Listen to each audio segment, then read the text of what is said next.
यदि आपके बच्चों की शादी के लिए रिश्ता पक्का होने में बार बार अड़चनें आ रही हैं, आप अपने बच्चों की शादी के लिए पूरा प्रयास कर रहे हैं लेकिन आपको सफलता नहीं मिल पा रही है, तो ये वीडियो आपके लिए है। आज मैं आपको इस वीडियो के माध्यम से जल्दी शादी होने का एक ऐसा सरल एवं चमत्कारी उपाय बताने वाला हूं जो कि आपने ज्येष्ठ मास की पूर्णिमा तिथि के दिन कर देना है। 29 जून 2026 को ज्येष्ठ माह की पूर्णिमा तिथि आ रही है। इस दिन सोमवार है, तो आपने इस उपाय को इसी दिन कर देना है और कोशिश ये करना है कि यह उपाय आप 12 बजे से पहले पहले कर दें।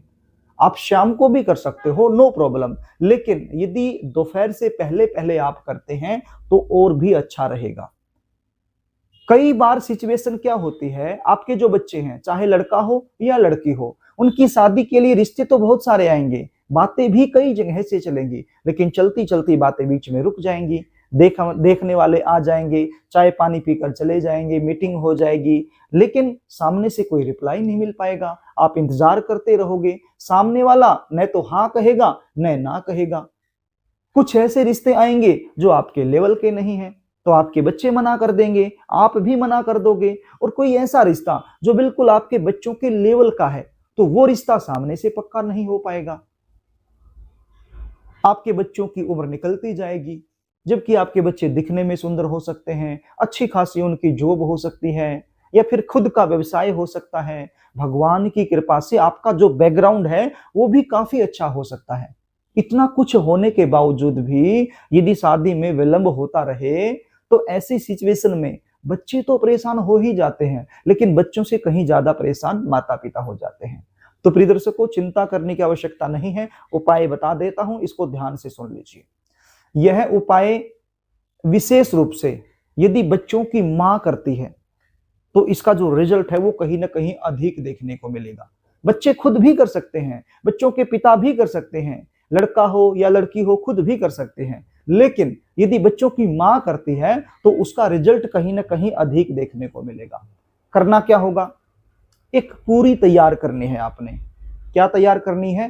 पूरी। पूरी तो आप अपने घर में वैसे भी बनाते होंगे, तो एक पूरी आपने बना लेनी है और थोड़ी सी खीर आपने बनानी है, चावल की खीर आपने बनानी है, और पूरी के ऊपर आपने खीर को रख लेना है। देखिए, जो खीर आप बनाएंगे वो खीर मीठी होनी चाहिए। क्या होनी चाहिए?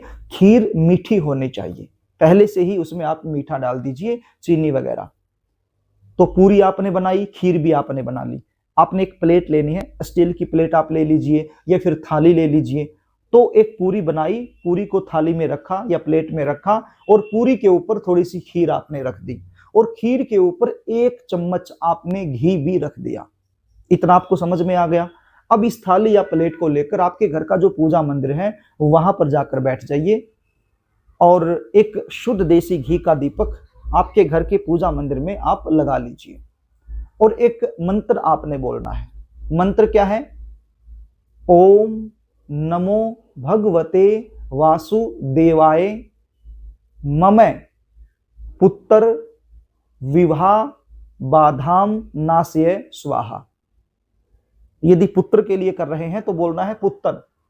दोबारा से सुनिएगा, आप स्क्रीन पर भी देख लीजिए।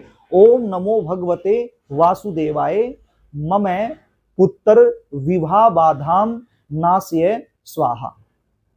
ये आपने बोलना है कम से कम 21 बार। और यदि बेटी के लिए कर रहे हैं तो बोलना है ओम नमो भगवते वासुदेवाय मम पुत्री विवाह बाधाम नाशय स्वाहा। कितनी बार बोलना है? 21 बार बोलना है। और यदि आप बच्चे खुद कर रहे हैं, लड़का हो या लड़की हो, यदि खुद कर रहे हैं तो बोलना है ओम नमो भगवते वासुदेवाय मम विवाह बाधाम नाशय स्वाहा। सबसे ऊपर वाला जो मंत्र है वो बोलना है पुत्र के लिए, बेटे के लिए। आप मां हो, अपने बेटे की शादी के लिए कर रहे हैं तो सबसे ऊपर वाला मंत्र, और यदि आप अपनी बेटी के लिए कर रहे हैं तो बीच वाला मंत्र, और यदि बच्चे खुद कर रहे हैं, लड़का हो या लड़की हो, यदि वो खुद ये उपाय कर रहे हैं, खुद ये मंत्र बोलना चाहते हैं तो सबसे नीचे वाला मंत्र आपने बोल देना है। कितनी बार बोलना है? 21 बार, यानी कि 21 टाइम इस मंत्र को बोलना है। और उसके बाद हाथ जोड़ करके श्री विष्णु भगवान से, श्रीमन नारायण से हाथ जोड़ के आपने प्रार्थना करनी है शीघ्र विवाह होने के लिए। उसके बाद क्या करना है? उसके बाद यदि आप माता पिता हो, यानी कि आप माता हो, अपने बेटा या बेटी के लिए कर रहे हैं, तो उसके बाद ये प्लेट आपने उठानी है और आपका जो बेटा है या बेटी है उसके माथे से इसको एक बार टच करवा लेना है। और यदि बच्चे घर में नहीं है तो बच्चों का कोई फोटो घर में होगा तो फोटो से एक बार इस प्लेट को टच करवा लेना है। और यदि बच्चे खुद कर रहे हैं तो अपने माथे से इसको एक बार टच कर लेना है। उसके बाद क्या करना है? पूरी और खीर का, उसके बाद पूरी और खीर का क्या करना है, ध्यान से सुनिएगा। आपके आसपास कोई भी गाय माता जो गलियों में घूमती हुई आपको दिखाई दे जाए, या फिर आपके आसपास कोई गौशाला हो, आप गौशाला में भी जा सकते हो। किसी की जो पर्सनल गाय है उसको मत खिलाइएगा, जो गलियों में घूमती हुई गाय माता होती हैं उसको आप खिलाइएगा। आप इधर उधर देखोगे, ढूंढोगे तो आपको जरूर मिल जाएंगी। यदि नहीं मिलती है तो गौशाला आपके आसपास होती है तो गौशाला में जाकर आप खिला सकते हो। गौ माता को अपनी मनोकामना बोलते हुए आपने ये पूरी खीर सहित खिला देनी है। और यदि आपको गाय माता मिल ही नहीं रही है, गलियों में भी नहीं मिल रही है, गौशाला भी आपके आसपास नहीं है और किसी की पर्सनल गाय आपके आसपास है, तो उसको भी खिला सकते हो, खिलाने में प्रॉब्लम नहीं है। लेकिन कई बार सिचुएशन क्या होती है, जिसकी भी गाय को आप खिलाते हो कि सामने वाले के मन में कुछ गलत विचार आ जाते हैं कि हमारी गाय को कुछ खिला रहा है, कुछ पिला रहा है, कहीं हमारी गाय बीमार ना हो जाए, कुछ ऐसा ना हो जाए। तो ऐसा यदि उसके मन में आ गया तो फिर आपका जो उपाय है वो विफल हो जाएगा, सफल नहीं हो पाएगा। इसलिए मैं बोल रहा था कि जो गायें गलियों में घूम रही है उनको खिलाइए या गौशाला में जाकर खिला दीजिए। और यदि नहीं भी मिलती है तो आस पड़ोस में किसी की पर्सनल गाय हो उसको भी खिला सकते हो। गाय को इसमें कोई नुकसान नहीं होने वाला, बल्कि गाय तो खुश होगी। गाय माता के अंदर 33 कोटि देवी देवता निवास करते हैं और जब आप गाय माता को ये खिलाओगे तो 33 कोटि देव देवता का आशीर्वाद आपको मिल जाएगा और आपकी जो मनोकामना है वो तुरंत पूरी हो जाएगी। तो इस प्रकार से ये छोटा सा उपाय आप जरूर कीजिएगा।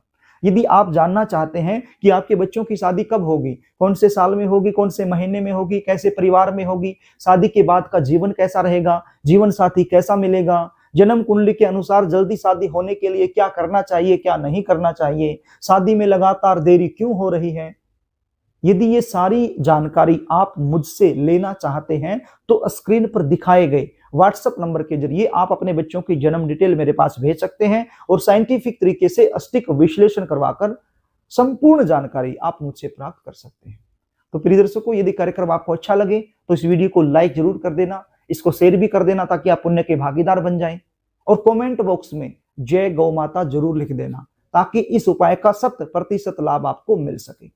तो प्रिय दर्शकों, आज के लिए बस इतना ही। आगे फिर मिलेंगे, तब तक के लिए नमस्कार।